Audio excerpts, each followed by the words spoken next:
I'm gonna be perfectly honest. I've tried to record this video several times, and every single time I get to about like 16 minutes into the story, I I have to stop. I have to stop the recording. And that sucks because I was trying to say something. So I'm gonna try again. I don't know if it will work, but I'm gonna try again. When 2026 was like getting ready to start, I saw a lot of people online talking about how it's gonna be 2016 all over again. Where it's gonna be like it's gonna be just like 2016. It's gonna be great. And I remember thinking, that's the last thing that I want to be the case, because 2016 was the start of the worst 2 years of my life. And when you're a child, when you're basically a child and you are put into a situation that destroys you mentally, but you don't really realize that it's happening until after it's done. I, I, it affects you. I was 11 years old when the worst 2 years of my life began. What happened was, there was a internal family drama. There was a divorce, and the super short story is I was living with my mother, and my mother moved us to this house with her new boyfriend. And he lived in just a rundown little, not rundown. It was a functional home, but it was one of those like, it was a trailer home, but not a trailer. It's like, I don't really know how to describe it. It's a trailer, but not a trailer. The point is, it was way smaller than the house that I had before, and it's just like a downgrade.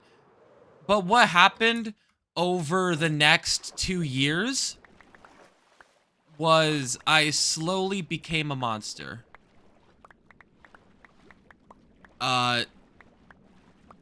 Before 2016, before the divorce, I had a pretty bright view of my family, right?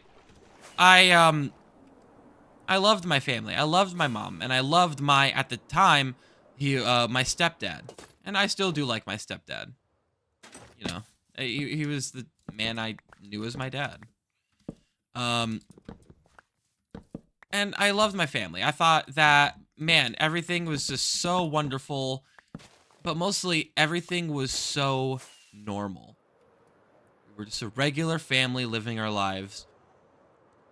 And the worst 2 years of my life came in to shatter that realization. It came to just kind of destroy that image of my family that I had. Now I realize that my family is unstable. It's a mess. It's all over the place. My family wasn't really that much of a family.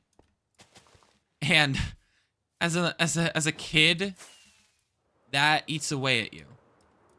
It does. It's painful. Because your whole life up to that point, you were led to believe that this was your family. And, sometimes you were led to believe that, wow, it's perfect. It's everything I ever wanted. It's a mother, a father, maybe a sibling. Life's gonna be all right. And just something happens that completely takes you out of that. Because of this,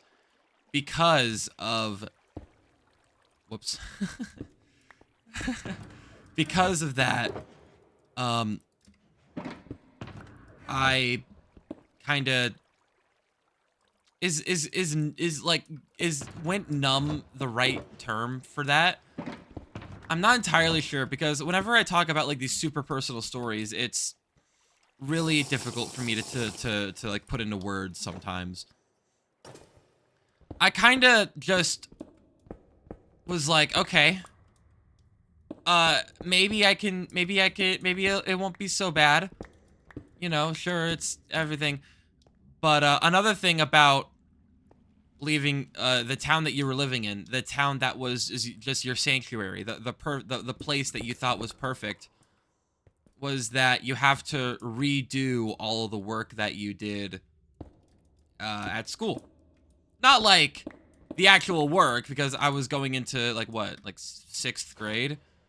No, I had to make a whole new group of friends. Standard, right? And in fact, because of my stepfather's position, like his job, I had to do that. I only ever did it like once, but I did it.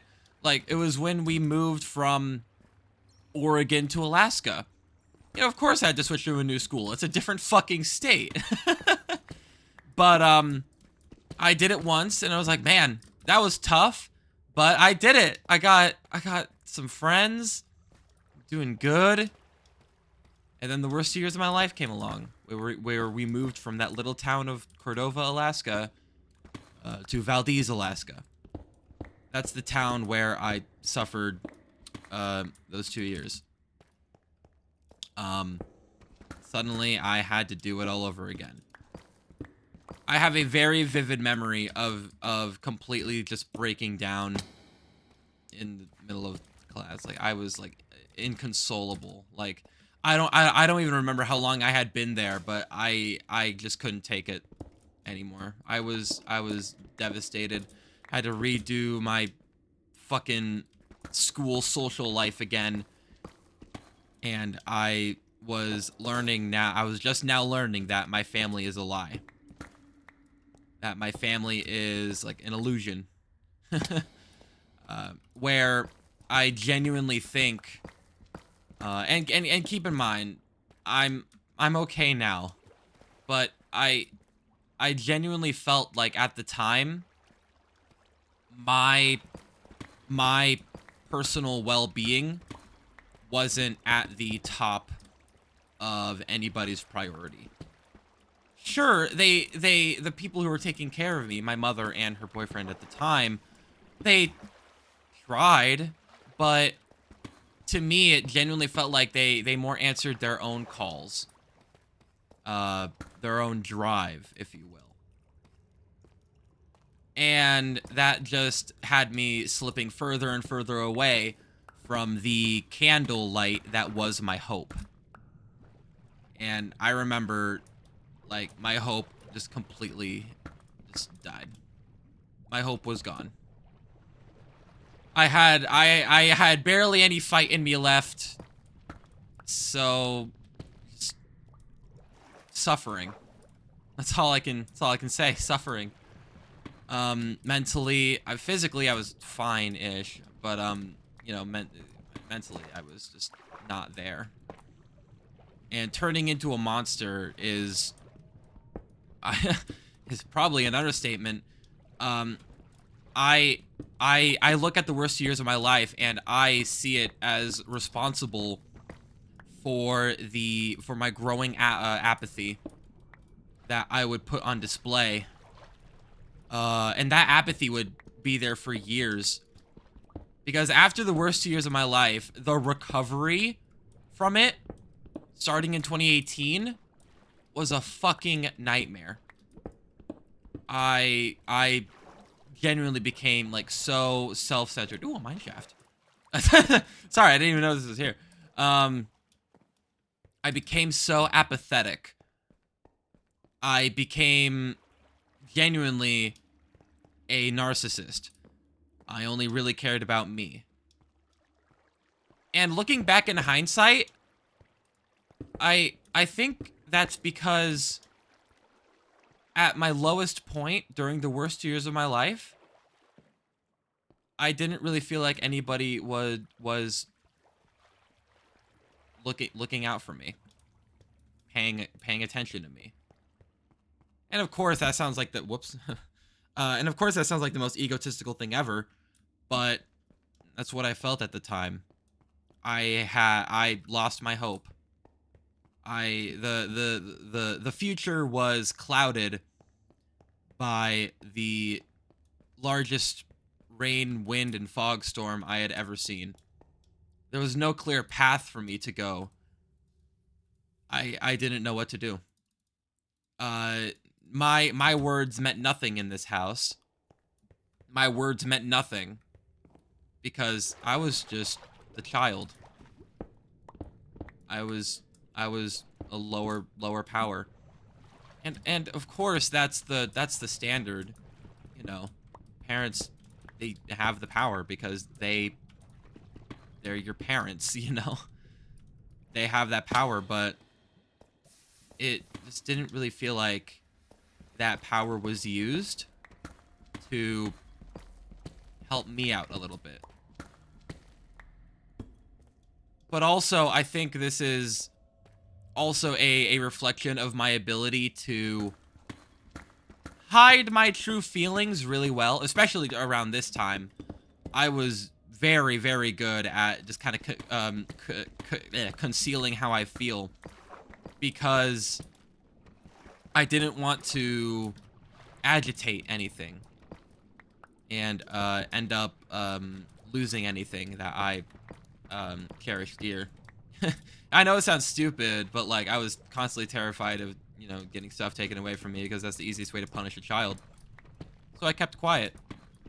But on the inside, I was suffering. And you know, and looking back, is that a pufferfish? Oh no, it's iron. I thought that was a pufferfish. Looking back, and even comparing it to now, again, I think I already said this, but I do still feel like the effects of the worst 2 years of my life, the effects of living in Valdez in that home, still affect me to this day. I found myself more quiet spoken in social situations, mainly because that's just what I learned to do. Stop my feelings because it didn't feel like nobody wanted to hear them anyway, or wanted to put them into consideration. And I never really told my friends at the time that I was feeling this way because I was just so good at hiding it. So there I was. My hope collapsed. I was left to start over again, and I was devastated because there was nothing that I had. Everything, the worst 2 years of my life, and especially the start of the worst 2 years of my life, is defined by a desperate search, or a desperate clinging onto what I thought, or as to what I saw as normal. And what that means is I would just usually kind of just keep to whatever I was doing when I was living in Cordova, before I was living in Valdez. At the time, I was super big into like Five Nights at Freddy's. Like that was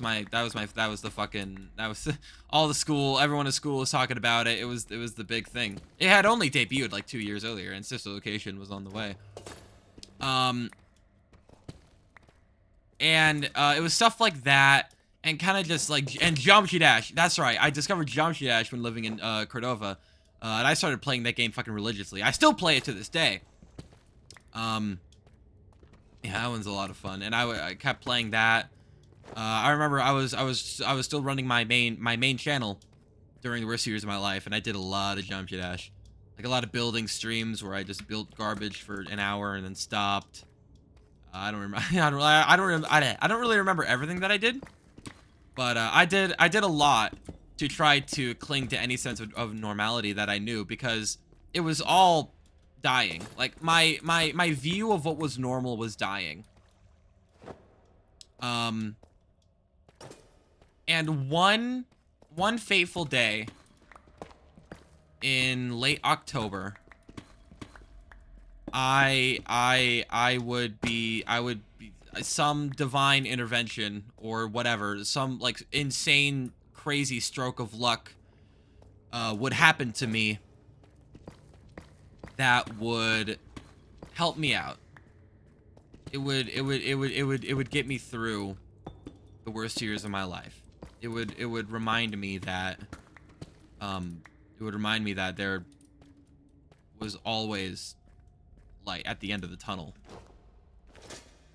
But I'm going to save that for the next Start of Forever World episode, because that is another title idea that I wrote down. I have this one, the worst years of my life, and then I have the next one, which is yeah. But